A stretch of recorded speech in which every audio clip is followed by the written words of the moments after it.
ያዕቆብ ገብረ እግዚአብሔር ወእግዚእነ ኢየሱስ ክርስቶስ። እግዚአብሔር አብ ጌታችን ኢየሱስ ክርስቶስንም ከማገለግል ከኔ ከያዕቆብ የመጣች ክታብ ይህች ናት። በስመ አብ ወወልድ ወመንፈስ ቅዱስ አሐዱ አምላክ አሜን። በዓለም ላይ የምትኖሩ ኦርቶዶክሳውያን እግዚአብሔር ልጆች ሰላም እግዚአብሔር ይብዛላችሁ።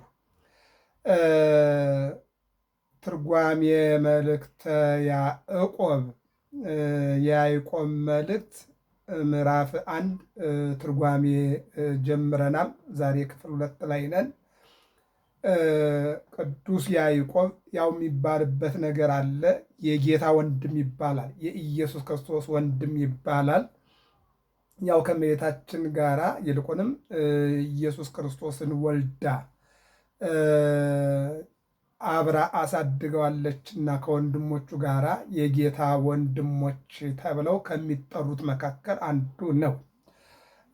ይህ ያዕቆብ ከ12 ሐዋርያትም አንዱ ነው። ይልቁንም በኢየሩሳሌም የተሾመና በኢየሩሳሌም ሐዋርያነቱን የተወጣ ሐዋርያ ነው። ለጊዜው ምክንያት ነበረው። ብዙዎቹ ቅዱሳን ሐዋርያት ወደ ተለያየ ቦታ ሩቅ ቦታ ሄደው ሲያስተምሩና ሲያገለግሉ ያዕቆብ የእግር እብጠት በሽታ ስለነበረበት ወደ ሩቅ አገር መሄድ ይከብደዋል ብለው አባቶች ሐዋርያት ወንድሞቹ በቅርብ ቦታ አገልግሎቱን እንዲፈጽምና አገልግሎቱን እንዲወጣ የተላከበት ዓላማ አልጫውን ዓለም በወንጌል ጨውነት መለወጥ ይኖራል እንጂ ይሞታልና ይህ ዓለም ጊዜያዊ የድርቱ እንኳን የወታደር ሰቀል አለውና ነገ ይነቀላል ሁሉ። ስለዚህ ሰው በእግዚአብሔር አምላክነት ይፈጠራል፣ ወደዚህ ዓለም ይመጣል፣ እንደገና ደግሞ ይሄዳል። ጊዜያዊ ኑሮ ነው በዚህ ዓለም። ሰፊው ዓለም ያለው በዚያኛው ዓለም ነው። በዚህ ዓለም ያለው ዕድሜ አጭር ነው። ስለዚህ ይህንን ነው የሚያስረዳው የሐዋርያት ትምህርት ማለት ነው። ትኖራላችሁ፣ ትሞታላችሁ። አዎ ዝግቡ ለክሙ መዝገበ ዘበሰማያት፣ በሰማይ ባለው መዝገብ ሰብስቡ። በዚህ ዓለም ያለው ይቀራል። አዎ ትል የማይበላው ምስጥ የማይበላው ሌባ የማይወስደው ጠላት የማያቃጥለው ሰማያዊ መዝገብ አለና በዚያ መዝገብ ሰብስቡ። ይኸውም የታሰሩትን ጠይቁ፣ አስፈቱ፣ የተራቡትን መግቡ፣ የተራቆቱትን አልብሱ፣ የተሰደዱትን አጽናኑ፣ ያዘኑትንም እንደዚሁ ያልፋል ይህ መከራ እያላችሁ የማጽናናት ትምህርት ስጡ ተብለው ተልከዋልና አልጫ የሆነውን ዓለም በወንጌል ጨውነት ለማጣፈጥ ተልከዋል። ሲጠራቸውም እነሆ አሳ ታጠምዱ ነበር፣ ትይዙ ነበረ፣ ከዚህ በኋላ የሰው አሳ ትይዛላችሁ።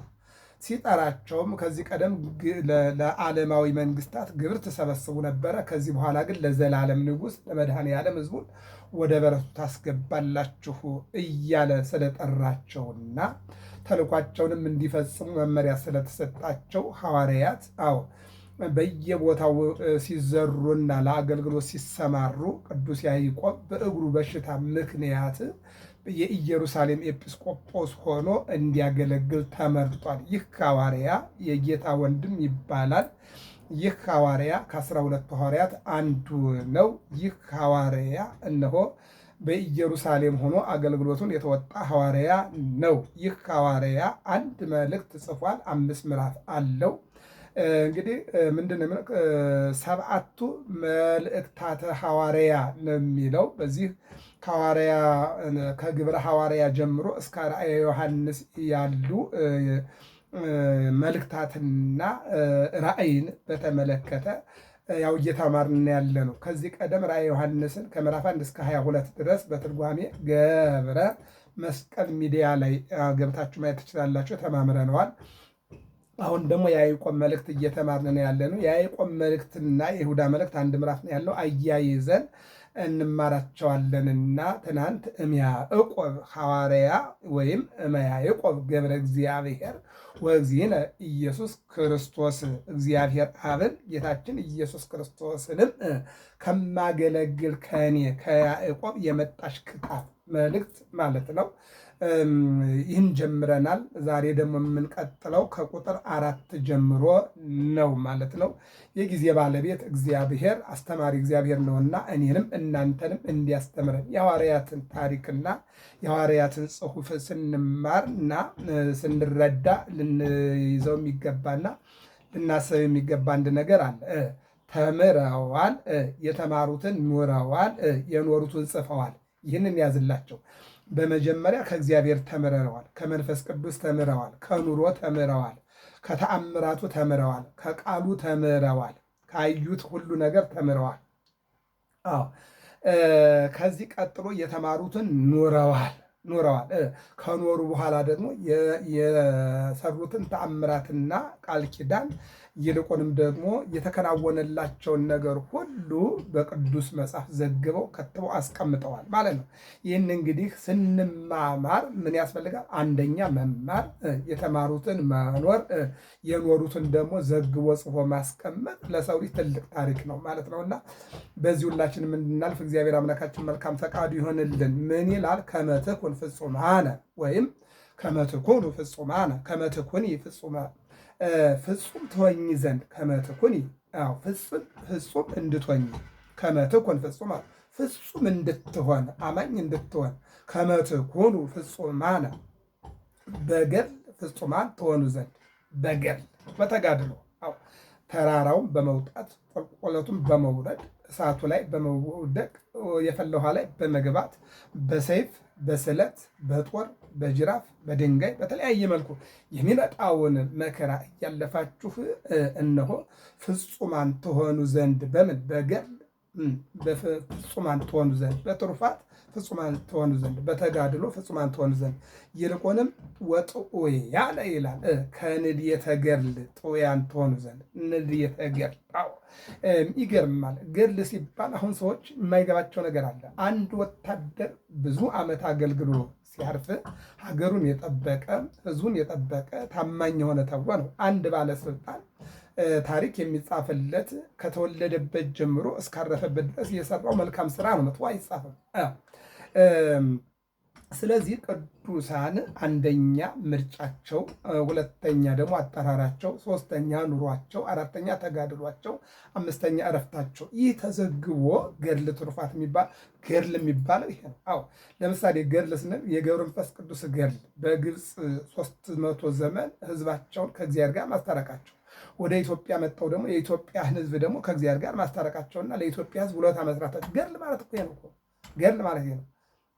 ይህንን ነው የምናስበው ማለት ነው። ስለዚህ እንዘ አልቦ ዘተሃጡ ከትሩፋተ ስጋ ከትሩፋተ ነፍስ ምንም ምን ያልሰራችሁት ሳይኖር አንድም እንዘ ተአምሩ ብሎ ነበርና ትዕግስት ትላለህ። ትዕግስት በነገራችን ላይ ወዘአዝለፈ ትዕግስቶ ውእቱ ይድህን፣ ትዕግስቱን ያዘወተረ እርሱ ይድናል። ትዕግስት ለሰው ልጅ ጽናት እንደ ኢያሱ፣ ትዕግስት እንደ ኢዮብ፣ እምነት እንደ አብርሃም ብለዋል መተርጉማን። እምነት እንደ አብርሃም፣ ጽናት እንደ ኢያሱ፣ ትዕግስት እንደ ኢዮብ። ምንድነው ኢዮብ ትዕግስት? ልጆቹ ሞቱ፣ ሰራተኞቹ ሞቱ፣ ሀብቱ አለቀ፣ ሰውነቱ በትል ተመታ። ይህ ሁሉ ሲሆን በትዕግስት እግዚአብሔርን ይጠብቅ ነበር። ይህ ነው ትዕግስት። ትዕግስት እንደ ኢዮብ ያስባለ ይሄ ነው። ልጆቹ ማሳ ላይ አለቁ፣ በተመሳሳይ ሰዓት ደግሞ ሰራተኞቹ አለቁ። በተመሳሳይ ሰዓት ግመሉ፣ አህያው፣ ፈረሱ፣ በቅሎው፣ ከብቱ፣ በጉ እንዳለ አለቀ። ከዚያ ቀጠለና የእሱ ሰውነት ደግሞ በትል ተመታ። አሁንም ከእግዚአብሔር ጋር ተጣበቀ። ከእግዚአብሔር ማግኘትን ሳይሆን ማጣትንም ማግኘት አለብኛል። መሰጠትን ሳይሆን መነሳትንም ማግኘት አለብኛል። መመረቅ መባረክን ሳይሆን መቀጣትንም ማግኘት አለብኛል። እንደውም ራቄ ወሳይ ኩምከር ሰሜ ወራቄት መየጥ ውስጥ ማህፀነ ምድር፣ ከእናቴ ማህፀን ራቆቴን ወጥቻለሁ፣ ወደ ምድር ማህፀን እስከምገባ እግዚአብሔርን አልክደውም ማለት። ትዕግስት የሚለው ነገር ይሄን ማለት ትዕግስት ትልቅ ስጦታ ነው። ትዕግስት ሰው በትዕግስት ካልኖረ ከባድ ነው። ይህንን የሚናገረው እና ምን ይላል? ትዕግስት ትላለህ እንጂ ትዕግስት ምን ቁም ነገር ናት ትሉኝ እንደሆነ ይላል ያዕቆብ። ትዕግስት ትላለህ፣ ትዕግስት ምን ቁም ነገር ናት ትሉኝ እንደሆነ፣ ቁም ነገር ናት ትሉኝ እንደሆነ፣ ትዕግስትሰ ፍጹም ክብር፣ ትዕግስትስ ፍጹም ክብር የሚገኝባት ናት። አዎ ሰው ከቸኮለ የቸኮላ ፍስሶ ረከበ ነው። ከታገሰ ግን እነሆ ከሚፈልገው ቦታ ላይ ይደርሳል። ትዕግስት የሌለው ሰው አይደለም ዓላማውን ሊያሳካ ቀበቶውን በስርዓት አይታጠቅም። ትዕግስት የሌላት ሴት አይደለም ተውባ ወጣ ይቅርና መቀነቷን እንኳን በስርዓት ለመታጠቅ ጊዜ አይኖራትም። ትዕግስት ያስፈልጋል። ትዕግስት በትዕግስት ነው ሕፃን ወጣቱ ሽማግሌ እየሆነ የምናየው ትዕግስት እኮ ነው። እስመ በትዕግስትክሙ ታጠርይዋ ለነፍስክሙ። በትዕግስታችሁ ነፍሳችሁን ትገዛላችሁ። በጾም ላይ መታገዝ፣ በስግደት ላይ መታገዝ፣ በረሃብ ላይ መታገዝ፣ በመከራ መታገዝ፣ በጽም መታገዝ፣ በስደት መታገዝ። ይሄ እኮ ነው። በትዕግስት የእግዚአብሔር መንግስት ትገዛለች እንጂ በችኮላ የሚመጣ ነገር የለም። የጅብ ችኩል ቀንድ ይነክሳል ነው የሚባለው። እንደውም ቀንድ አሁን የሚጠቅም ነገር የለውም ለጅብ ግን የቸኮለ ጅብ ቀንድ ነው የሚነክሰው። ቀንድ ደግሞ የሚበላ ነገር አይደለም ማለት ነው። ስለዚህ ትዕግስት ለሰው ልጅ ገንዘብ ናት ይላል። እንደውም ምንድን ነው የሚለው? ህሩይኒ የኮነ እግዚአ ገብር እንዲል በክብር ፍጹማን ተሆኑ ዘንድ ከክብረ ስጋ ክብረ ነፍስ ይበልጣልና የነፍሳችሁን ዋጋ ለማግኘት ትዕግስትን ማዘውተር ያስፈልጋል። ትዕግስት ያስፈልጋል። በትዳር ውስጥ ትዕግስት ያስፈልጋል። ትዕግስት የሌለው ሰው በትዳሩ አይለማም። በስልጣን ላይ ትዕግስት ያስፈልጋል። ትዕግስት የሌለው ባለስልጣን አስቸጋሪ ነው። በክህነት ውስጥ ትዕግስት ያስፈልጋል። በእረኝነት ውስጥ ትዕግስት ያስፈልጋል። በወታደርነት ውስጥ ትዕግስት ያስፈልጋል። በዳኛነት ደረጃ ትዕግስት ያስፈልጋል። በሀብት ደረጃ ትዕግስት ያስፈልጋል።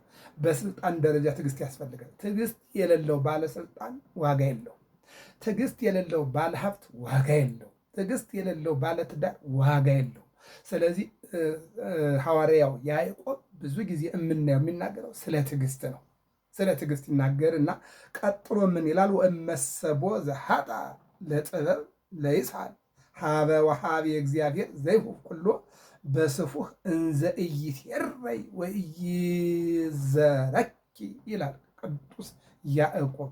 ትዕግስትን ያጣ ሰው ቢኖር ይላል ወእመሰቦ ዘኃጣ በጥበብ ለይስሐቅ ትዕግስትን ያጣ ሰው ቢኖር ልቡ ለቁጡ ሩቅ ውእቱ ምስጢራተ እግዚአብሔር ብእሲ ነዋህ መንፈስ ወርህበ ልብ ጠቢብ ውእቱ እንዲል እነሆ ትዕግስትን ያጣ ሰው ቢኖር ልቡ በቁጣ አንደበቱ በንግግር ልብሱ በመቀደድ አይምሮው በመበታተን የሚሰራው ስራ ሁሉ ይዘበራረቅበታል ይላል።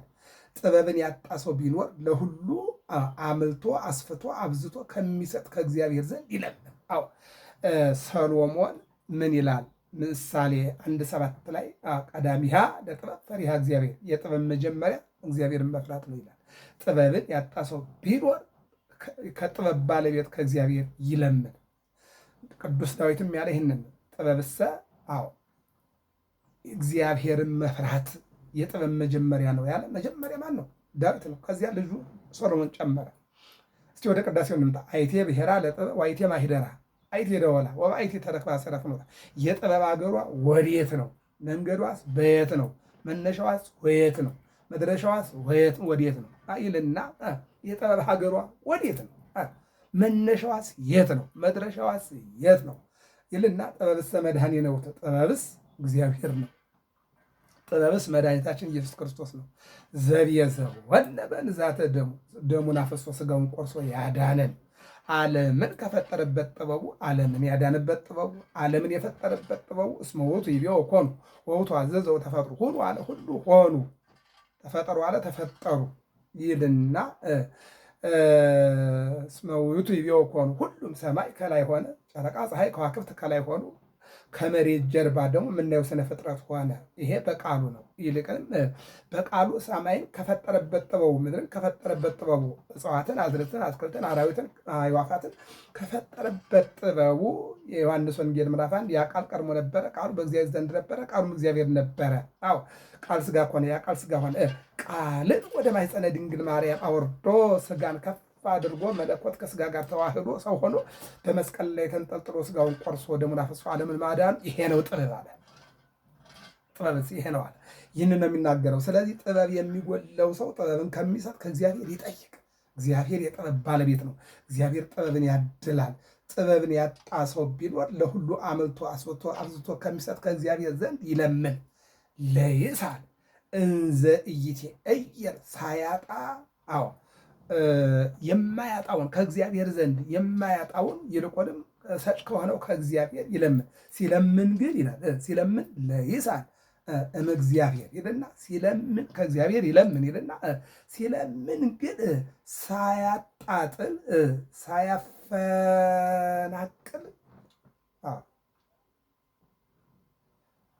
እውነት የሆነውን ጥበብ ይጠይቅ። አይምሮውን ለምሳሌ ከእግዚአብሔር መጠየቅ ሲቻል የሰዎችን አይምሮ፣ የሰዎችን ሂደት፣ የሰዎችን ጉዞ ማፈናቀል አስፈላጊ አይደለም። ጥበብ ከጎደለ ሰውን ሳታፈናቅል የሰው አይምሮ ሳትጎዳ ባለስልጣን ከሆነ ባለሀብት ከሆነ ባለጉልበት ከሆነ በዚያ ጥበብ በጎደለው አይምሮ ሰውን ሳያፈናቅልና የሰውን ሕይወት ሳያበላሽ ጥበብን ከእግዚአብሔር ይጠይቅ። እግዚአብሔር ሰጪ አምላክ ስለሆነ ሕዝብ የሚገዛው በጥበብ ነው። ሕዝብ የሚመራው በጥበብ ነው። አዎ ልጅ ማሳደግና ቤተሰብ መምራት የሚቻለው በጥበብ ነው። አዎ ዘኢይክል ሰሪዐ ቤቱ። አዎ እነሆ ቤቱን መስራት የማይችል ሌላ ሕዝብ ማስተዳደር አይችልም። ቤቱን ያልመራ ሀገር እንዴት ይመራል? አዎ ቤተሰቦቹን ያላስተዳደረ ሀገር እንዴት ያስተዳድራል? አዎ ለቤተሰቡ ርኅሩህና ጥበበኛ ካልሆነ ዝም ብሎ አፈናቃይ ሰዎችን የሚያወናብድና ግራ የሚያጋባ ከሆነ ምን ዋጋ አለው? ስለዚህ እውነተኛውን ጥበብ ከእግዚአብሔር ዘንድ ሳያጣጥልና ሳይንቅ እውነተኛ ሰጭ ከሆነ ከእግዚአብሔር ጥበብን ይለምን። በጥበብ ትዳሩን ይምራ፣ በጥበብ ሕዝቡን ይምራ፣ በጥበብ ሃይማኖቱን ይምራ፣ በጥበብ ሕይወቱን ያስተካክል ይለናል ያዕቆብ። ዘይሁብ እንዘ ኢይትዔየር ምንድን ነው? ሳያጣጥል ሳይመካ ከሚሰጥ ከእግዚአብሔር ዘንድ ይለምን። ዘሰለ ይትመካ በእግዚአብሔር። የሚመካ ቢኖር በእግዚአብሔር ይመካ አለች ሐናም ሳሙኤል። ቅዱስ ጳውሎስም ገላትያ 6:16 ላይ እኔስ በጌታዬ በክርስቶስ መስቀል ለዓለም ሲል በተሰቀለበት ስጋውን በቆረሰበት ደሙን ባፈስበት በዚያ መስቀል እመካለሁ አለ ቅዱስ ጳውሎስ። መመካት የሚያስፈልግ ከሆነ በዚያ መካት። እነዚያ በፈረስ እነዚያም በሰረገላ እነዚያም በጉልበታቸው እነዚያም በስልጣናቸው ይመካሉ። እኛ ግን ከፍ ከፍ ባደረግን በእግዚአብሔር እንመካለን። ስለዚህ ሳያጣጥል ሳይንቅና ሳይዘገይ መስጠት ከሚችለው ከእግዚአብሔር ይለምን። ጥበብ እውነተኛ ጥበብ የሚገኘው ከእግዚአብሔር ነው። ወይትወሀብ ሎቱ ይሰጠዋል። ምሳሌ 2:3 ላይ ማርቆስ 11:24 ላይ ይህን ቃል እናገኘው። ይሰጠዋል ከሚሰጥ ዘይሁን መርሃ ርቱዐ ለቤተ ክርስቲያን ዘተከላላቲ ምዕራፈ ጽባተ ሃይማኖት ጉባኤ መንፈስ ሀብተ ጸጋው ኃይል። የሚገርም ነገር ቤተ ክርስቲያንን የተሰጠን ክርስቲያኖችን ያመጣ ይልቁንስ ማረፊያ ይልቁንም መጠጊያ ይልቁንም የምንበላው ይልቁንም የምንጠጣው ይልቁንም የምንለብሰው የሚሰጥ ከእግዚአብሔር ዘንድ ይለምን። ስለ ጉባኤ፣ ስለ ሀብት፣ ስለ ስልጣን፣ ስለ ኑሮ ጥበብ እንዳይጎል እግዚአብሔር ለምን ይላል። ወይሳል እንዘ ኢታመን ወኢይናፍቅ ይላል። ምንድን ነው? ሳይጠራጠር አምኖ ይለምን። መጠራጠር ጥሩ አይደለም። የተጠራጠረ ሌላ ነው። አማኝ መሆን ያስፈልጋል። ወደ እግዚአብሔር ስንለምን አምነን መለመን ያስፈልጋል። በነገራችን ላይ አቶ ከሌ ብር ይሰጠኛል ብለህ ስትሄድ ሁለት ልብ ትይዛለህ። ወይ ይሰጥሃል ወይ አይሰጥም። ይሰጠኛል ወይ ደግሞ ምክንያት ፈጥሮ ይመልሰኛል ብለህ ሁለት ልብ ይዘህ ነው የምትሄደው። ሁለት ልብ ይዘህ ማለት ነው። ወይዘሮ ከሌ እንዲህ አይነት ነገር ትሰጠኛለሽ ብለህ ብር ሊሆን ይችላል፣ ሌላም ሊሆን ይችላል። ሁለት ልብ ነው። ትሰጠኝ ይሆን ወይስ ትመልሰኝ ይሆን እያልክ ትሄዳለህ። ወደ እግዚአብሔር ስትሄድ ግን ሰጭ መሆኑን አምነህ በስሜ አምናችሁ ብትለምኑ የምትለምኑት ሁሉ ይደረግላችኋል ነው። በምን በስሜ አምናችሁ ብትለምኑ የምትጠይቁት ነገር ሁሉ ይከናወንላችኋል፣ ይደረግላችኋል። ደሞዝ ነው ይቻላል፣ ስልጣን ነው ይቻላል፣ መኖር ነው ይቻላል። እድሜ ነው ይቻላል። ለምን? የሚችል እግዚአብሔር ስለሆነ። ይክል ኩሎ ወአልቦ ዘይሳነው። አዎ ሁሉን ያደርግ ዘንድ ይችላል። አምላከ ነዳያኑ ተስፋ ቅውፃን፣ ተስፋ ለቆረጡ ለድሆች አባት የሆነ እግዚአብሔር ሁሉን ይችላል። ስለዚህ ከሚችል ከእግዚአብሔር ጠይቁ ነው የሚለን። ወይስ አለን ዘይታመን ወይናፍቅ። እነሆ ምንድን ነው ያለው? ሳይጠራጠር አምኖ ይለምን። አንድም አይጠራጠር። መጠራጠር ጥሩ አይደለም። በትዳር መጠራጠር ጥሩ አይደለም። በሃይማኖት መጠራጠር ጥሩ አይደለም። አዎ በጉዞ መጠራጠር ጥሩ አይደለም። በስልጣን በሀብት መጠራጠር ጥሩ አይደለም። መጠራጠር ለማንም አይጠቅምም። ስለዚህ በዚህ አይነት መልኩ እስመ ዘይናፍቅሰ ይከውን ከመ ሞገደ ባሕር እንተ ይዘብጣ ነፋሶ ያነዋ። የሚጠራጠር ሰው ነፋስን እንደሚያወጣው እንደሚያወርደው እንደ ባሕር አዟሪ ነውና ኢይናፍቅ ነው፣ አትጠራጠር። ገብረ መስቀል ሚዲያ ነው። ሰብስክራይብ፣ ላይክ፣ ሸር አድርጉ። መልእክተ ያዕቆብ ሐዋርያ ምዕራፍ 1 ከቁጥር 4 እስከ 6 ያለውን ተነጋግረናል። ይቀጥላል። እግዚአብሔር አምላክ ሀገራችን ኢትዮጵያን ሰላም ያድርግልን። ሰብስክራይብ፣ ላይክ፣ ሸር አድርጉ፣ ፎሎ አድርጉ። እንማማራለን። መልእክተ ያዕቆብ ሐዋርያ ወይም ደግሞ የያዕቆብ ሐዋርያ መልእክት ምዕራፍ 1 ትርጓሜ ምዕራፍ 5 ነው ያለው። ሁሉንም እንነጋገራለን። ሳይበዛ አጠር ባለ መልኩ እንነጋገራለን። የጊዜ ባለቤት እግዚአብሔር ሁላችንም ይባርከን። ወስብሐት ለእግዚአብሔር።